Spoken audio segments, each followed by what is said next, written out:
argina. Hello Shibirre. Nagaa keedhaa. Nagaadha malee akkami Shibirre jirtaa?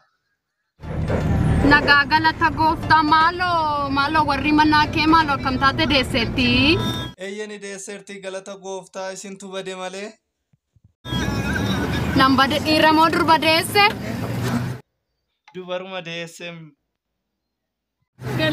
Durba deesse? Eeyyan durba deessem.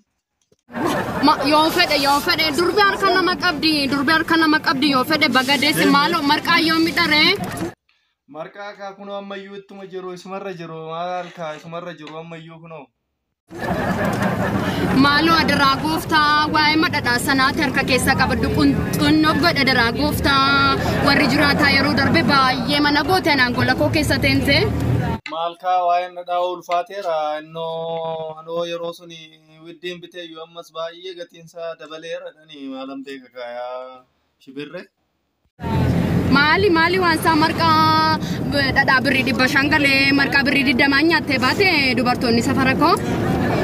Adaraa gooftaaf qabela yoo dhibee warqina ati dhadhaa qabadhuuti.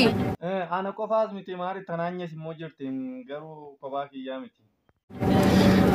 Haadhi tanaanyee immoo bakka marqaa baastu. Maalo masgaba irratti tuutee immoo xuruudha maali birrii 20 nyaatti biyyaa nyaattu walitti dachaate dhadhaan birrii 500 dhugaadhaan warqina alaa warri manaa kee waan beektu atumti of qofxoonni godhe adaraa gooftaa. Maal kayaa Shibirre wallaaf duddaan lafaa kawan jedhama kanaaf itti gadhiifne nuti isaanoo keessuma utaalaa jiru mee ilaalla kaa'an isaan godhan boodattiin malee haadhi tanaanyeenis immoo ilaalatuma jirti. Osoo akkuma ati jette yoo masgabaan immoo ta'e baay'ee namatti tola kaas laanqisa haasawwanni hundu. Eeyyee. Siin daawwala maal manni kee laqamteedhaan naannoo manjalloo garaajii miti? Inni isin jiraame bakkuma duraanii yoo manichi jijjiirraddaree isin jiraame yoonayyuu. Iddoo beejaajii miti dhaabbattu? Eeyyee achuma. Beekaa nan dhufaa noo beekaa nan dhufaa. Eeshi achumatti goriituma koottu nu dubbisiitoo darbe. Eeshi. Galatoomi. Ayaa Shibirre warri asiyyoo walleetti waan nama eega jechaa jiru isheen immoo waan irratti ta'udha.